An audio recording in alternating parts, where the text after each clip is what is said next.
What's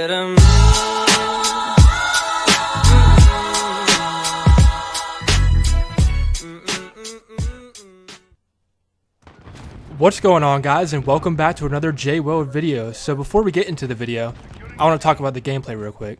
So this is a 10v10 domination match on the map Gunrunner, I believe it's called. And I'm using the M4 in this game, and it has like a rapid fire bullet setup, and it's godly. So stick around to the end of the video, and the class setup will be shown on the screen. But without further ado, let's get into the video. So this video is titled Prime Joel Embiid versus Prime Dwight Howard in today's NBA. Now, both centers are respectively great, man. And we've already seen Dwight Howard in his prime, but we don't really know if Joel Embiid is in his prime. He has more to give us, but we'll just say theoretically that he's in his prime right now. So, first and foremost, who do I think would be better and more effective in today's league in their prime? And I would have to say Joel Embiid, man, for a number of reasons. I think the first reason is that he can space the floor, he has a jump shot, and he's just overall more fluid in the offense, I think. When you're able to space the floor in today's league, well, basically you need to be able to space the floor in today's league if you're a center, or else you're going to get exposed. I feel like Dwight Howard, if he played in today's league, his post game would be either very limited or non-existent, just due to the fact that the talent has increased in recent years and the defense of the coaches' schemes have increased. For talent, in 2011, Dwight Howard's possibly best year of his career, Bleacher Report ranked the top 5 centers in the league. Dwight was number 1, Andrew Bynum was number 2. Get a load of this. Andrew Bogut was number 3. Chris Kaman was number 4. And Brook Lopez was number 5.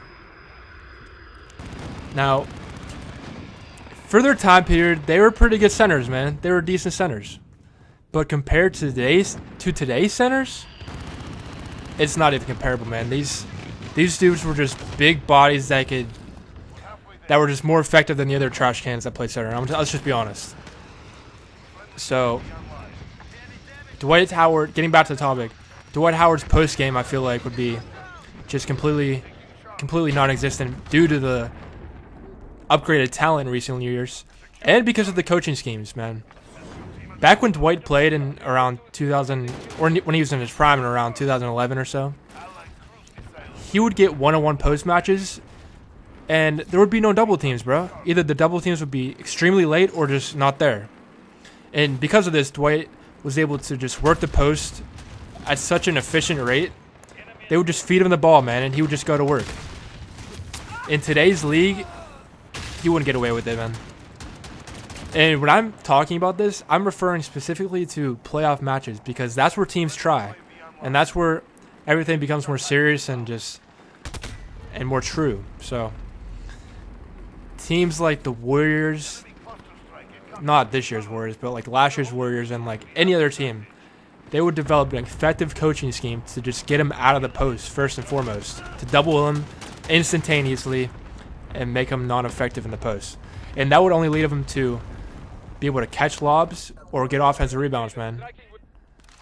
And although this is eliminating the post game would be a little bit of a hit for Dwight, I do feel like he would be unbelievable on the offensive glass and for pick and roll lobs. I feel like in today's league, prime Dwight Howard would be equivalent to an Andre Drummond and a DeAndre Jordan on steroids. Like, he would destroy people on the glass. Mostly because today's centers or today's lineups are very small compared to what they were. like the 2018 Warriors or whatever, they had Draymond Green as their center pretty much. So he would expose teams in the pick and roll and on the offensive glass. But in terms of being effective, teams can live with that. And that's where shooting and spacing the floor comes into play. I feel like Joel Embiid's shooting and spacing the floor is just completely necessary for him, and that's how he's excelled in today's league. Some have compared him to Hakeem Olajuwon with his footwork, and that's entirely a good comparison, because he really does have that post game where you give it to him in the post, he's able to either make a quick move or get it out. And that's something prime Dwight Howard would have to adjust for sure. Now, the only question is, will Joel Embiid stay healthy? That's the big question. Because in Dwight's career, he's had some really good playoff runs, man. He's been to the finals. He's played 95 playoff games in his career. And he's been effective in them, man. Like, he's been very effective in his playoff games. And Joel Embiid has played, I believe, 22 or something like that playoff games. Maybe I'm wrong. Let me look real quick. He's played he's played 22 playoff games. Yeah, 22. So, and he's only made it to the Eastern Conference semifinals twice. But his playoff performances were very impressive, and that leads me to believe in the future he's going to continue to dog in the playoffs and become a great player. So, just to wrap it up, man, I feel like Joel Embiid, even though he's just starting off his career pretty much, or he's just shining a light into his prime, I think he fares better in today's league than prime Dwight Howard, man. Just based on the increased talent in today's league, the coaching schemes that are in place that are highly improved, and just the fact that he can space the floor, man. You can limit Dwight Howard in his post games. So, yeah, man, that's all I got to say for you guys. But hope you guys enjoyed the gameplay. Leave a like and subscribe for more content. I got another video coming out on Friday. Peace out.